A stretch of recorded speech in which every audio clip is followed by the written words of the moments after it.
A paz do Senhor, meus irmãos e minhas irmãs, sejam todos bem-vindos a mais um programa EBD na Web. Hoje com a lição número 2, estamos estudando o governo divino em mãos humanas. Como o Senhor levantou os grandes líderes em Israel. No domingo passado, nós já estudamos uma breve introdução aos primeiro e segundo livros de Samuel e a partir de hoje começaremos a ver já algumas incursões históricas dentro dos relatos que estão no primeiro livro. A lição de hoje é o nascimento de um líder profético em Israel. E a sua verdade prática diz que o surgimento de pessoas vocacionadas, como Samuel, pode ser o resultado de oração, consagração e ensino dos pais no lar. O ensino doméstico. Vamos iniciar com a leitura bíblica em classe, retirada do primeiro livro, com algumas coisas interessantes aí para nós. Sucedeu que, passado algum tempo, Ana concebeu e teve um filho, chamou seu nome Samuel, porque dizia ela, o tenho pedido ao Senhor. E subiu aquele homem Eucana com toda a sua casa a sacrificar ao Senhor o sacrifício anual e a cumprir o seu voto. Porém Ana não subiu, mas disse a seu marido, quando o menino for desmamado, então o levarei para que apareça perante o Senhor e lá fique para sempre. E Eucana, seu marido, lhe disse, faze o que bem te parecer aos teus olhos, faze o que bem te parecer aos teus olhos. Isso aqui parece um texto de alguém que está dizendo, faz aí o que tu achar melhor. Mas aqui, obviamente, ele estava confiando na postura da sua esposa, sabendo e entendendo que ali havia algo de adoração e de devoção. Fica até que o desmames, então somente confirme o Senhor a sua palavra. Assim ficou a mulher e deu leite a seu filho até que o desmamou. E havendo desmamado, levou consigo com 3 bezerros, um efa de farinha e um odre de vinho, e o trouxe à casa do Senhor a Siló, e era o menino ainda muito criança. Degolaram o bezerro e trouxeram o menino a Eli. E disse ela, meu Senhor, viva a tua alma, meu Senhor. Eu sou aquela mulher que aqui esteve contigo para orar ao Senhor. Por este menino orava eu e o Senhor me concedeu a minha petição que eu tinha lhe pedido. Pelo que também ao Senhor eu entreguei por todos os dias que viver, pois ao Senhor foi pedido e ele adorou ali ao Senhor. Nós temos aqui o objetivo geral da lição, que é exortar que a família pode ser um ambiente propício para que Deus levante pessoas para a sua obra. Principalmente nos dias atuais, onde a família é bombardeada por seitas, heresias, por uma sociedade extremamente corrupta e depravada, com a famosa ideologia de gênero, onde a célula máter da sociedade, o ambiente familiar criado por Deus, quer muitas vezes ser destruído pela sociedade em que vivemos, mas nós sabemos que o ambiente familiar é a base também para o crescimento de um grande líder, de grandes homens, grandes mulheres de Deus. Elas vêm também muitas vezes de uma boa base. Isso é importantíssimo na criação, na educação e no desenvolvimento também espiritual do cristão. O professor deve estar atento aos objetivos específicos da lição, que é elucidar este ambiente familiar de Samuel, esclarecer que ele foi fruto de oração e expor a dedicação do jovem profeta. Ainda jovem, já tão dedicado no templo. Nós sabemos que esse trecho que lemos da palavra reflete um grande milagre, pois Ana era estéril, num ambiente, numa cultura onde a mulher que não servia para ter filhos parece que não servia para nada. Nós vemos que o seu marido, por outro lado, Eucana, lhe consolava, procurava lhe amar, procurava lhe tratar bem, a fim de preencher essa lacuna na vida de Ana, mas essa lacuna só pôde ser preenchida quando realmente o Senhor abriu a madre e ela concebeu um filho. Foi ao templo orar, o Senhor respondeu, e Ana cumpriu um voto, pois ela disse que iria entregar o seu filho ao Senhor. Então, a lição vai chamar a atenção para algumas coisas e você, professor, não deve deixar passar desapercebido. Primeiro, que o zelo da família, na prática da oração como hábito e no ensino da palavra no lar, é importantíssimo para que um líder venha se desenvolver na presença do Senhor. Ninguém nasce pronto. E esse desenvolvimento não se dá apenas na igreja, no ambiente eclesiástico, no momento litúrgico do culto, mas também, obviamente, posso dizer até que mais, em determinado momento da vida, quando a criança ela está aprendendo, nós sabemos que ela aprende muito mais pelo exemplo do que por palavras, do que por aulas e leituras. Então, o ambiente familiar é importantíssimo, pois onde é o local onde a criança passa mais tempo. Nós também devemos chamar a atenção que Samuel foi fruto de oração, é uma criança que nasceu num ambiente onde ele era muito desejado, e isso é importantíssimo, pois a sua chegada foi valorizada, e foi tão valorizada que a chegada de Samuel vai ser totalmente dedicada ao Senhor nosso Deus. É importante chamar a atenção que Samuel vai ser uma grande personalidade dentro de Israel. Então, o escritor do livro vai deixar claro que ele tinha um logradouro, ele tinha um paradeiro, ele tinha família, ele tinha uma residência, ele tinha história. A gente vai ver que Deus confiou a Samuel grandes tarefas, grandes ofícios, mas ele não era qualquer pessoa. Ele tinha precedentes, ele tinha a história. Como nós dizemos hoje, ele não caiu de paraquedas. Então, nós sabemos que o lar de Samuel não era perfeito, Deus também não opera somente onde há perfeição, Deus é perfeito, nos aperfeiçoa, mas ele muitas vezes nos busca nos lugares inóspitos onde ninguém quer ir. O lar de Samuel não era perfeito, pois havia ali uma grande rivalidade entre a sua mãe e a outra companheira do seu pai, a Penina. Nós sabemos que biblicamente a poligamia não é aceita por Deus. Todas as personagens bíblicas que se envolveram com poligamia pagaram alto preço. O comentarista da lição vai citar Abraão, Jacó, Gideão, Davi e Salomão. Davi, por exemplo, vai ser citado também nesta lição, ao longo do trimestre. Nós vamos ver que todos esses que tiveram mais do que uma esposa, com a família muito ramificada, pagaram um preço alto e comeram frutos amargos, se assim podemos dizer, mesmo que muito mais lá à frente. Mas mesmo o ambiente familiar de Samuel sendo um pouco conturbado, ali o Senhor permitiu que ele nascesse, mas ele não ficou muito tempo, não é? Aquilo não anulou o projeto de Deus na vida do menino, pois ele foi entregue à mentoria do sacerdote Eli, onde ele começou a servir a Deus. O texto bíblico do primeiro livro de Samuel também vai apresentar a genealogia de Samuel. Esse é um tema um pouco polêmico, algumas pessoas podem ficar perdidas, pois é-nos dito que Eucana, ele era levita da família de Coate. Você pode ver isso em 1 Crônicas, capítulo 6, versículo 22 ao 28. E o seu pai, ele era de uma aldeia chamada Ramataim de Zofim, que significa um lugar alto. É importante chamar a atenção que foi na cidade de Ramá que Samuel nasceu, viveu e morreu, como nós vemos no capítulo 1 deste mesmo livro que estamos estudando e no versículo 19. Levantaram-se de madrugada, adoraram perante o Senhor e voltaram e vieram à sua casa a Ramá. Eucana conheceu a Ana, sua mulher, e o Senhor se lembrou dela. Nós estamos colocando aí no vídeo, como vocês podem ver, um mapa que mostra as principais cidades da região onde Samuel viveu. Então, nós vemos que ele nasce em Ramá, e nós vemos aí também no mapa, está sendo mostrado, Siló, que é a cidade para onde os seus pais sempre iam cultuar. Nós também estamos vendo aí outras cidades, mas essas são o destaque. Nós temos também Betel.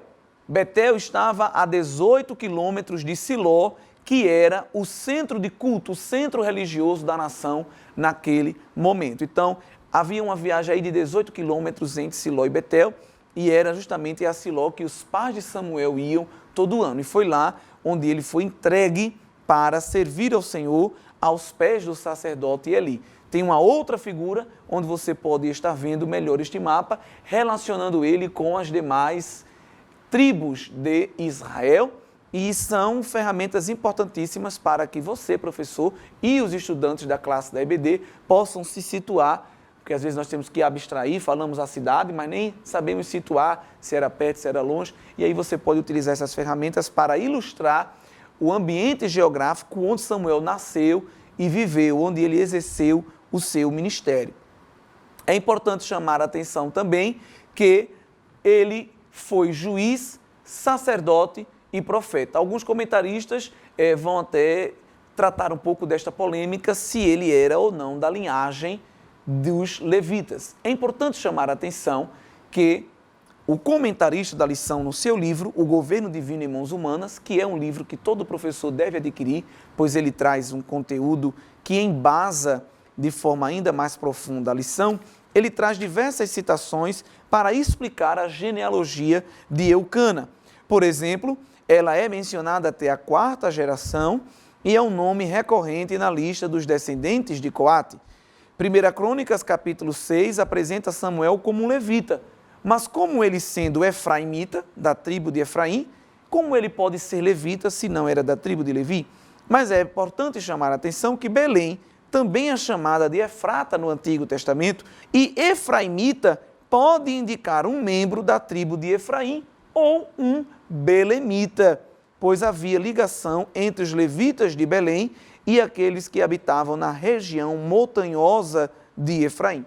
Se Eucana teve algum vínculo de parentesco com pessoas de Belém, seria natural que seu filho Samuel voltasse ali para oferecer sacrifício, embora a família tivesse se reunido mais frequentemente em Siló, que era o santuário de Efraim. Isso aqui são palavras de Joyce Baldwin, também comentarista de textos bíblicos. Então é apenas para deixar claro que ao longo do tempo, informações históricas devem ser cuidadosamente analisadas para que a gente não esteja trazendo informações que a gente pensa até que é polêmico ou mesmo um erro bíblico. De forma alguma, os adjetivos pátrios do povo de Israel, as nomeações gentílicas relacionadas aos lugares, são muito vastas e é importante também o professor sempre estar pesquisando isso para dominar bem este assunto. Então, nós vamos ver que nesses textos vai ser apresentado a família, vai ser apresentado a genealogia, vai ser apresentado o ambiente onde morava, tudo isso para situar Samuel como um personagem histórico,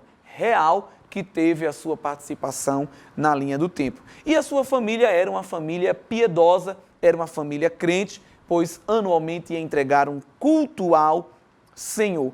É uma família tão piedosa, tão crente, que a sua mãe Ana colocou o nome do filho também para glorificar o nome do Senhor. O nome de Samuel pode significar pedido por Deus ou ouvido por Deus. Colocamos aí no vídeo também as 2 grafias principais no hebraico, né, mudando pouca coisa a posição do apóstrofo, que pode dar origem a ouvido de Deus ou o seu nome é poderoso. Mas de uma forma ou de outra, o nome de Samuel está glorificando ao nosso Deus. E isso é importantíssimo, pois nós sabemos que no hebraico, o nome da pessoa estava relacionado também com a sua personalidade e com o seu modo de vida. Samuel, sendo fruto de oração, a sua mãe entregou ele após receber a vitória de concebê-lo. Nós vemos que no estado inicial, Ana vivenciava grande amargura. A palavra amargura, a qual o escritor atribui ao estado emocional de Ana, também é utilizado em Êxodo capítulo 15, versículo 23, e também no livro de Ruth, referindo-se ao episódio de Noemi, quando ela perde o seu marido, seu filho e seus filhos. Em Ruth capítulo 1, versículo 20, ela diz: não me chames Noemi, chama-me Mara, porque grande amargura me tem dado o Todo-Poderoso. Ela mudou até de nome devido ao estado amargo da sua alma. E Ana também vai dizer que tinha essa amargura na alma, esse sofrimento justamente por não ser mãe. Mas, interessantemente, eu acho lindo na história de Ana que quando ela entra no templo para orar, ela não tem força e fica apenas balbuciando, batendo um lábio no outro. E aquela sua oração não era comum, pois o judeu, ele ora falando. E o sacerdote Eli observou aquela cena e interpretou errado, fez um pré-julgamento. Foi até aquela mulher que estava sem força para orar, orando apenas com os lábios, e disse: você está embriagada. E eu acho lindo isso, irmãos, a humildade, a devoção, a contrição de alma e de espírito de Ana, a serva do Senhor. Ela não teve forças para orar, mas arranjou forças para se justificar diante do sacerdote. Se fosse no dia de hoje, ia responder com arrogância: ah, você não sabe nada da minha vida, eu estou aqui orando, você não chega nem para ajudar, só para falar, e alguma coisa desse tipo. Mas não, com muita humildade, ela disse: não, meu Senhor, meu problema é que eu estou com amargura de alma, de espírito, mas eu tenho derramado a minha alma perante o Senhor. Não tinha força para orar, mas se justificou-se, explicou para o sacerdote, e ali Deus abençoou ela. Pois a boca que foi incompreensiva e que fez o pré-julgamento, agora foi a boca que abençoou e profetizou. E o sacerdote ali disse, então vá em paz. E o Deus de Israel conceda a tua petição.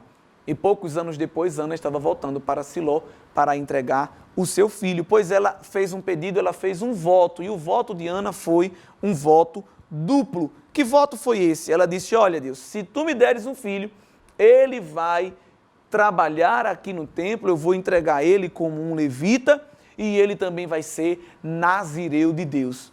Um duplo voto, e foi muito lindo também, porque essas ambas posições, elas possuíam um tempo determinado. Nós vemos no livro de Números, capítulo 4, versículo 3, que o sacerdócio levita tinha uma duração, não era algo para sempre.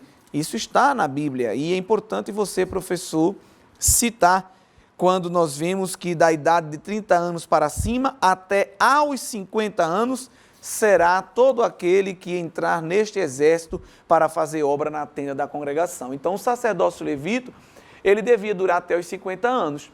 Assim como o nazireado. O nazireu de Deus, ele não podia cortar o cabelo, não podia tocar em animal morto, em nada imundo, não podia beber vinho nem bebida forte. Mas o nazireado, ele durava apenas um tempo. Era geralmente uma forma também de pagar um voto a Deus. Mas Ana, quando entrega Samuel, ela não diz, eu vou te entregar ele por um tempo. Ele vai te servir por um tempo. Pelo contrário, Senhor, eu estou entregando o meu filho para sempre. Ele vai te servir para sempre. Então, irmãos, é um voto lindo, é um voto de fé, de devoção e de gratidão de alguém que foi alcançado e contemplado em suas orações pelo Senhor. Porque o Senhor se lembrou de Ana e Ana se lembrou também de pagar o seu voto. No versículo 22, ela diz, para que apareça perante o Senhor e lá fique para sempre. Ela não foi só apresentar Samuel, mas ela foi entregar para sempre o seu menino nas mãos de Deus. E aí Samuel vai ser dedicado, e ao ser dedicado, ele não vai se tornar apenas mais um no meio da multidão. Nós vamos observar que 3 anos mais tarde, após ser desmamado, Samuel vai ser entregue ao sacerdote Eli, e agora nessa dedicação irrevogável, como diz o comentarista da lição, Deus vai se apoderar da vida de Samuel, e ele vai se tornar esse divisor de águas em Israel. Interessante que Penina, ela teve muitos filhos, mas o registro bíblico não nos mostra o nome deles. Não sabemos nem quem são. Mas o único, o primeiro, o grandioso filho que Deus deu a Ana, se tornou sozinho juiz, sacerdote e profeta. Deus não deu um filho a Ana. Podemos dizer que Deus deu o filho a Ana, um homem que entrou para a história da Bíblia Sagrada e a história da humanidade, pois num ambiente de depravação, como nós vimos na aula passada, num ambiente de imoralidade, o Senhor levantou alguém para arvorar a bandeira da santidade, da devoção religiosa, do quebrantamento, da verdade diante de Deus e diante dos homens. Então, é importante você, professor, trazer todo este subsídio na sua aula. É uma aula que exige muita pesquisa de algumas palavras no hebraico, algumas referências bíblicas. Às vezes o aluno pergunta o que é um nazireu. É importante que você tenha em base esses conceitos, que às vezes o aluno chega, ele lê um versículo, não compreende bem, principalmente os versículos da leitura bíblica em classe. Então é importante você se debruçar sobre aquele texto, fazer a exegese, né? Se debruçar hermeneuticamente nele. Como assim? Abrir mesmo o que está por dentro com muita oração, clamando a iluminação do Espírito Santo e lançando mão dos recursos que estão ao nosso dispor. Comentários, dicionários bíblicos, Bíblia de estudo e tantas outras ferramentas impressas e digitais que estão à nossa disposição nos dias de hoje. Tenho certeza que fazendo isso, a aula será uma bênção e os alunos entenderão que para Deus levantar grandes pessoas, Ele não olha para o ambiente conturbado em que elas vivem, porém, o ambiente familiar, com culto doméstico, com o ensino da palavra, com oração, é importantíssimo para já ir nutrindo o espírito de devoção, de reverência na vida daquele e daquela que será usado pelo Senhor nosso Deus. E para finalizar, o texto áureo que está no versículo 20. E sucedeu que, passado algum tempo, Ana concebeu e teve um filho, chamou seu nome Samuel, porque dizia ela, o tenho pedido ao Senhor. Que Deus nos abençoe e que possamos continuar fazendo a sua obra em tempo e fora de tempo. Não deixe seu aluno perder o ânimo de aprender a palavra de Deus. Termine sua aula com gosto de quero mais. E com certeza no próximo domingo eles estarão sedentos novamente para ouvir e aprender a palavra do Senhor. Deus abençoe a todos, em nome de Jesus.